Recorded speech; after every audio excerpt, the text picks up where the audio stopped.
Well, we have another super panel. Not so many people, don't worry. 3 people, fantastic. There's 3 chairs coming up.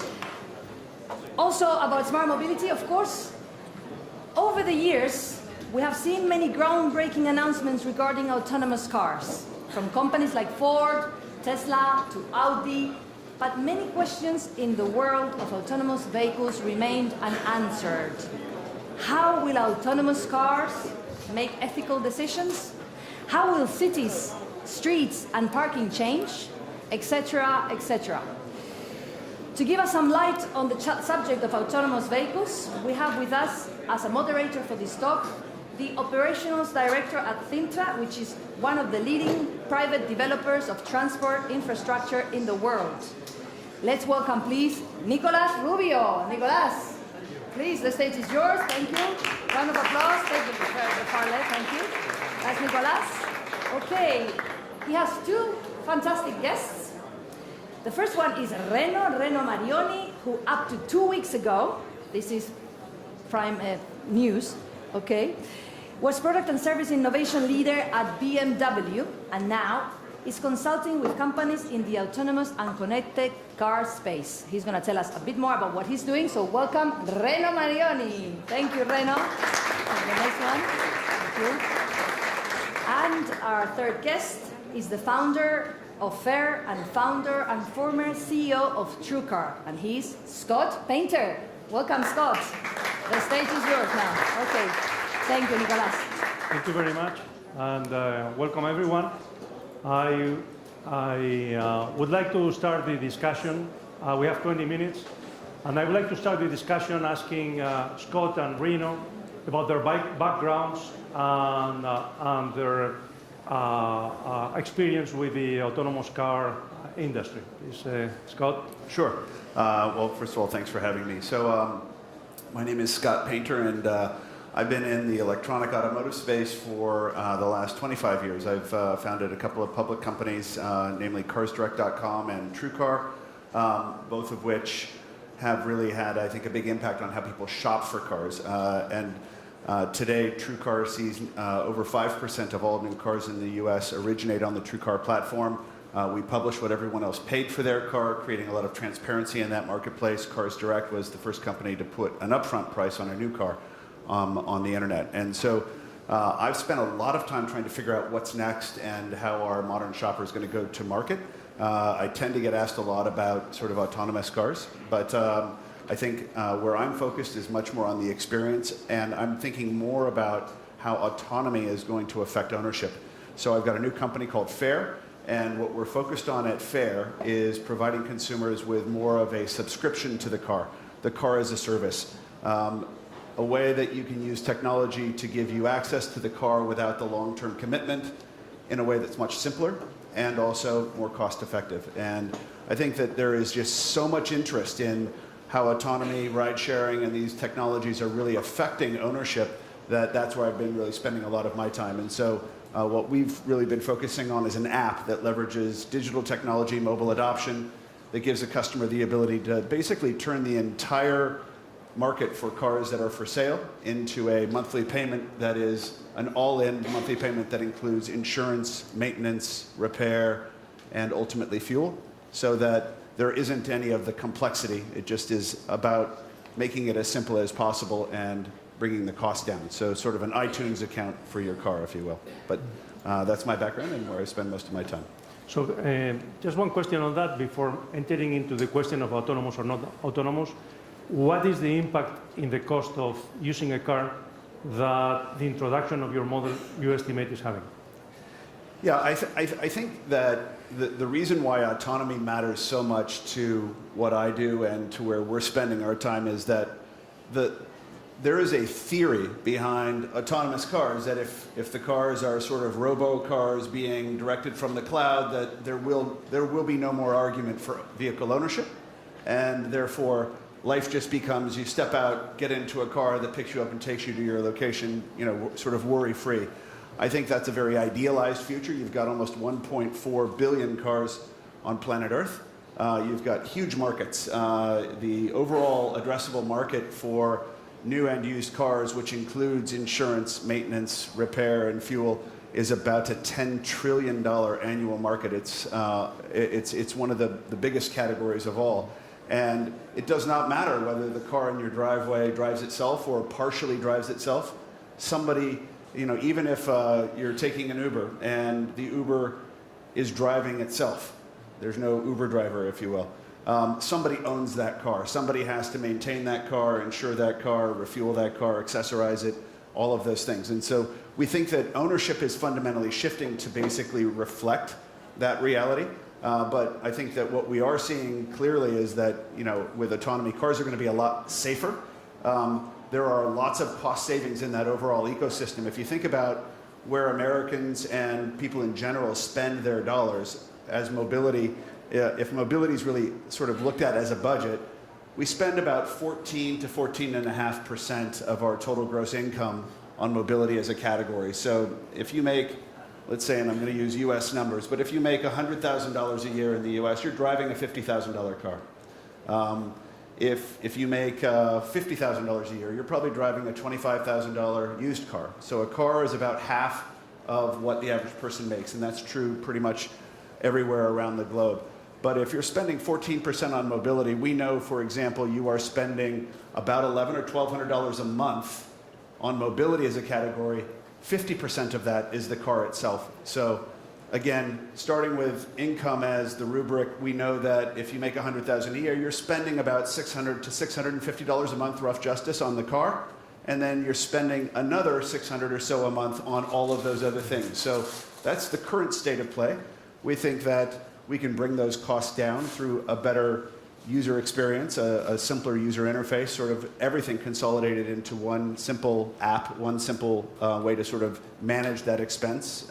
And I think that autonomy, for example, has a huge impact on insurance. To the extent that 20% of your mobility spend is being spent on insurance, and insurance as a category is going to become a declining category. As cars become safer, there will be fewer accidents, there will be fewer claims, and there will be fewer opportunities to grow an insurance type book of business, but costs for insurance for consumers will come down. Mm-hmm. There are clearly other areas where you can save money in that overall ecosystem, but again, we still fundamentally believe that the threshold issue is, will there be ownership or not? Well, and it's amazing, and I think it's even more amazing the impact that that new model is going to have in mobility at large.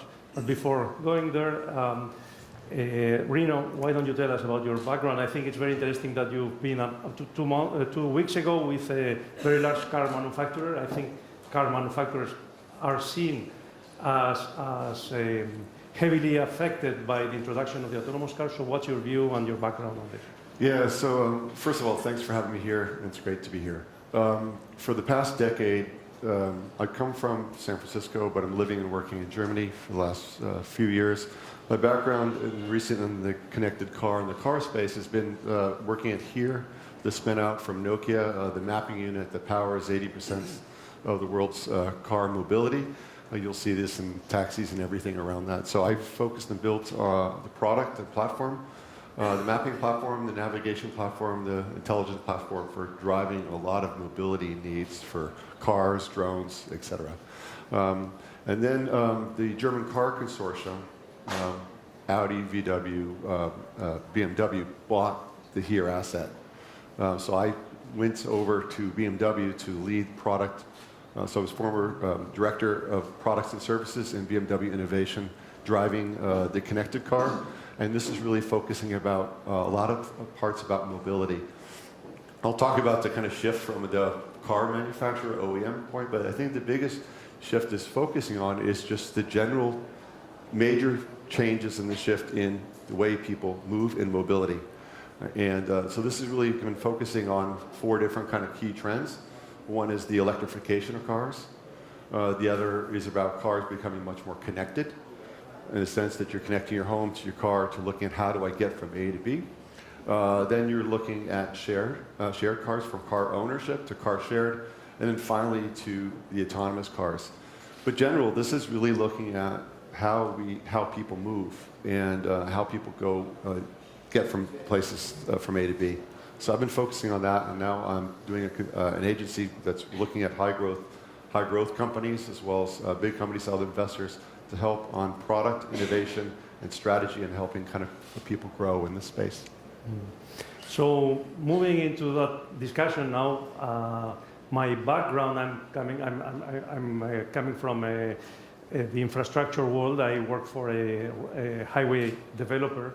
We have 25 different highway concessions worldwide, some of them 99 years long. And obviously we get so many questions from our analysts. What is going to happen with mobility? What after the autonomous car gets introduced? Mobility is going to change. There are going to be no more cars on the roads and so on. So I would like to elaborate a little bit on that. And what the research we've been looking at, it's showing that as a result of the introduction of not only the autonomous car, but car sharing and the different ownership models, the costs are going down. I mean, on the one hand, efficiency on the road is going up, so capacity of the roads is going to be larger.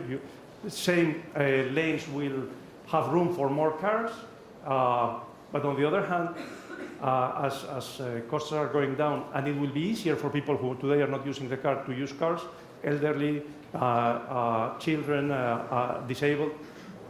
There's going to be a balance between that additional capacity in the network and the additional demand. So what is your view on that? And I would ask Scott, how do you think the ownership model is going? Is it going to be private cars? Is it going to be company-owned cars? And how can that affect the mobility?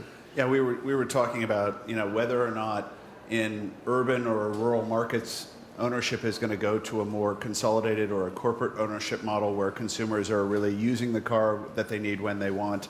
I think that that's going to be more the model going forward. There's a really interesting fact that the car business for the last 100 years has been pushing all of the depreciation risk of automobiles to consumers. 90% of cars are not paid for with cash. Consumers are going out and borrowing money for the full capital cost of the car, and they are then owning a depreciating asset for which they have absolutely no visibility or predictability on. And it has been a huge transfer of risk to the consumer, whereas in the last decade, we've now gotten to the point with these marketplaces becoming so digital and so standardized and so transparent that we have nearly perfect information on both the retail and now the wholesale markets. So we can see, for example, all cars that are for sale electronically, and they can be tracked with their VIN numbers. And as they move from being listed to being sold at retail, or then to moving into the wholesale channel, you can watch how that car is behaving, and those prices are actually changing. And artificial intelligence is really just pattern recognition and predictive analytics on top of big transparent data sets. And that's where we're at today. We fundamentally believe that the idea of pushing the risk to the consumer is a bad bet.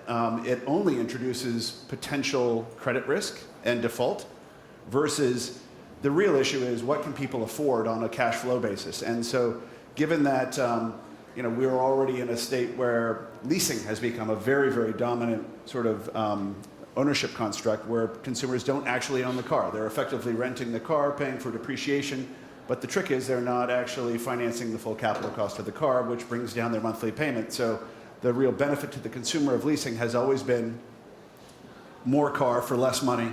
In many cases, it's more car for the same amount of money. But the benefit of leasing is pretty clear to the consumer. Oddly, leasing is also a better business for the lessor. Leasing traditionally is about a 3.5% to 5% return on asset business, which is double traditional auto finance, which is about, even if well run, 2.5% to 3% yield.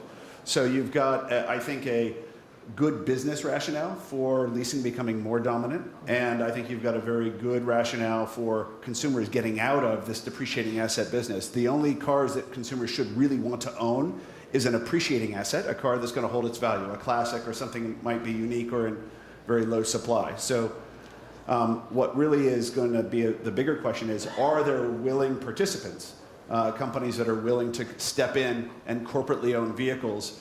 And the real sort of thing is that's going to have to surface is perfect information being made more available to all of those willing corporate owners so that they don't take that same risk that consumers used to have to take. I mean, the worst day of car ownership is usually the day you have to sell the car because people take a lot of a loss. It's a financially painful moment on top of the fact that you've got to become a used car salesman.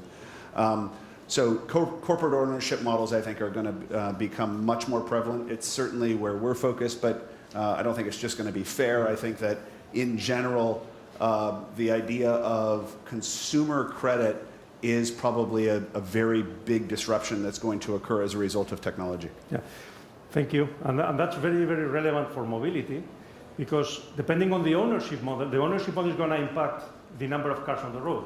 The research we've been looking at is pointing to the fact that rural America is more going to go to a private ownership, to remain with a private ownership, even sharing the cars, while more urban America is going to that corporate own. And private ownership means empty trips. And empty trips are going to increase traffic on the road. So that's why it's so. So, Reno, you were saying that you've been working as well on trying to understand and predict how car sharing and trip sharing and ride sharing is going to impact. So what's your view? And do you think, how do you think it's going to evolve car sharing and more than car sharing, trip sharing and ride sharing? Yes. And is that, in your opinion, where are those trips going to come from? Okay. Is it going to be single drivers that are stopping using their cars and sharing a car, or is it going to be transit? Good question.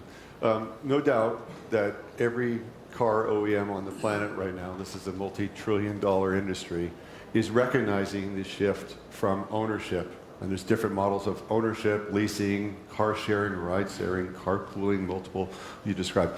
The successful ones, there's going to be consolidation, not only in the car and ride sharing platforms, but also in the OEMs that need to do that. The successful OEMs are the ones that are recognized that we move away from a model of selling cars and relying just on that single area. Cars will always be sold in different areas, but moving into a services area, into mobility services. So instead of looking at revenue, the sales per car, you need to look at revenue per mile, right? And then the autonomy, what that does is it drives the cost down of the cost per mile because the most expensive part of car and ride sharing is the human driver. That's going to have major disruption in the way that people in workforce and transitioning that. So it's going to be different impacts. The other part is on the positive side. The ride sharing is going to now drive the mobility costs go down. You could argue which ones are different in different areas, but the majority of the people on the planet live in urban areas, and in different parts, there's different areas. I'm working on global, so I see things in China, I see things in North America and Europe. So I think where the ride sharing is really going to have its biggest impact are in urban areas, particularly in North America, Latin America, and in Asia, because the infrastructure here is pretty well.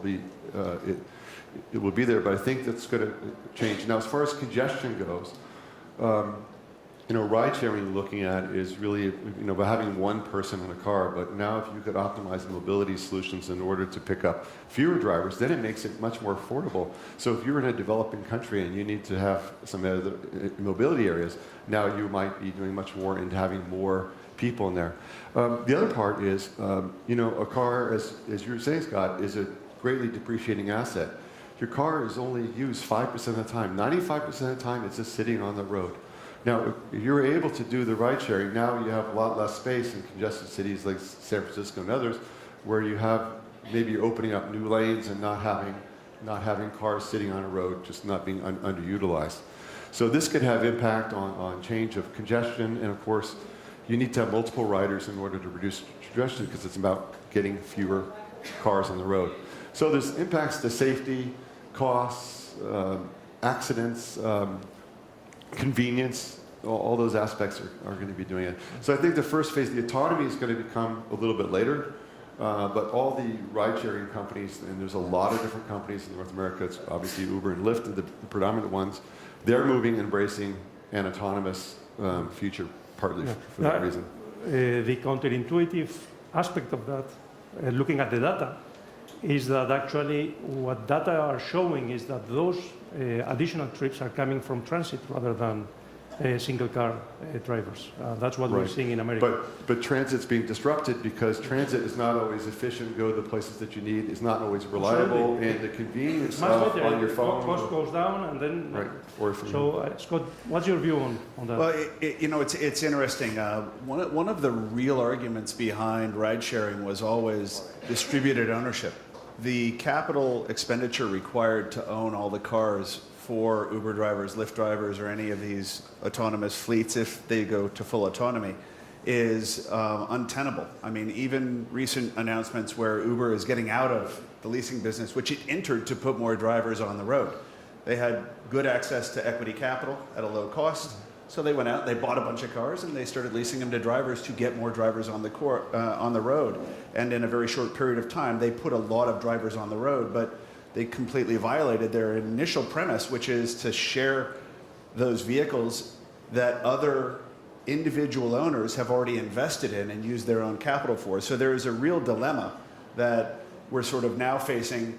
In order to grow these fleets, there needs to be a distributed ownership model that's much easier and much simpler. I think that's one we're not thing. own at all, right? Yeah, and I think that even if the car is autonomous, though, somebody does have to own that car, because even an autonomous car still needs to, by law, carry insurance. And that's not going away. It's probably going to be safer and it won't hit people, but it still is going to, by law, have to carry insurance. You're going to have to maintain it. You're going to have to repair it. You're going to have to pay for fuel and the upkeep on that car. So all of those inherent costs of ownership are still there. That really sort of, I think, speaks to a very, very dynamic ownership model. There's also a really interesting irony here for the car companies, because you had mentioned that all these car companies, in response to autonomy and to ride sharing and electrification of cars, are thinking, how do they really change their business model? Because the challenge is, how do you get out of manufacturing and retailing, which is a margin compression business by definition, and get into a recurring revenue business model like an Uber? Or you would refer to a sort of a service-based relationship. It is a fundamental problem for an industry where the customer hates the experience of buying and owning a car. It's complex, it's gnarly. I mean, modern consumers have actually gone to the point of saying, I'm just not going to walk into a dealership, or I'll just ride share and I don't need to own a car at all. So you've got a really interesting inflection point where everybody who is currently an incumbent in the car business is trying to reset their math around how do we actually become a recurring revenue service-based business that has a great brand relationship with our customer at a time when that is fundamentally the block, right? And so we're at a really interesting moment where all of these, the amount of energy and money and resources that are being spent by car companies to diversify themselves right now is just fascinating. There's more that's hundreds of billions and billions of dollars. It's a very dynamic time to be in the car business for sure. It certainly is. Yeah. I think we're 5 minutes past the time. I don't know if we have time for one question from the audience. Is that? We don't have time, but go ahead. Let's do it. Any questions now? You have to ask questions, guys. Any questions? Hey, whoa, 2 questions. My God, control yourselves. Okay, go ahead. Thank you. Can you introduce yourselves? Yes, indeed. I'm Jesus Ortega. I work for Texas as an R&D laboratory manager. And I have heard a lot about technology and the things that we are focusing on people. So we are speaking about car sharing, autonomous cars. That's very nice and very well, but how do you plan we could fight anxiety of car owners when they are used to going outside their home 24/7, the car is there? So how do you feel people will accept not having their cars right in front of the door because the car is servicing some of the people?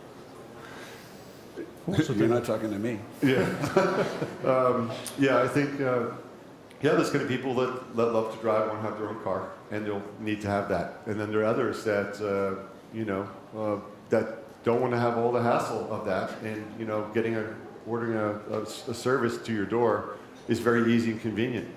So I know a lot of people do this in different areas. You can go out and not have to worry about drinking, driving, parking, the whole cost argument, convenience argument. So and then if you want a car, some people will do car sharing. and then they say, okay, I want to go out. So it's going to be a mixture of that, and it's going to be based on different users and different demographics, different regions, different areas. I think you're pointing to one of the, the big arguments for there needing to be a flexible ownership model. Optionality, the ability to just go where you want, when you want, is not one of the only benefits of car ownership, if you will. This idea of, if you're a young parent, you want to be able to be in control of the vehicle. You want to sort of be in control of your children. You want to be able to have your own child safety seat in the car. You want to be able to lock the doors. You want to be able to go where you want, when you want. So it's optionality and security.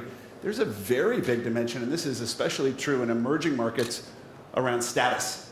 I mean, I remember when I bought my first car, one of the first things that you think about when you get a car is that's my car, and it's sort of your personal avatar to the world about who you are, and that's where the American love affair with, I think, cars comes from. But I think the demographics changing. A lot of millennials, the association of brand is not going to be there. It's like if I take I think that was just a... You're off, but anyway. Our view is as well that both models will coexist, and Okay. we will still have the private ownership.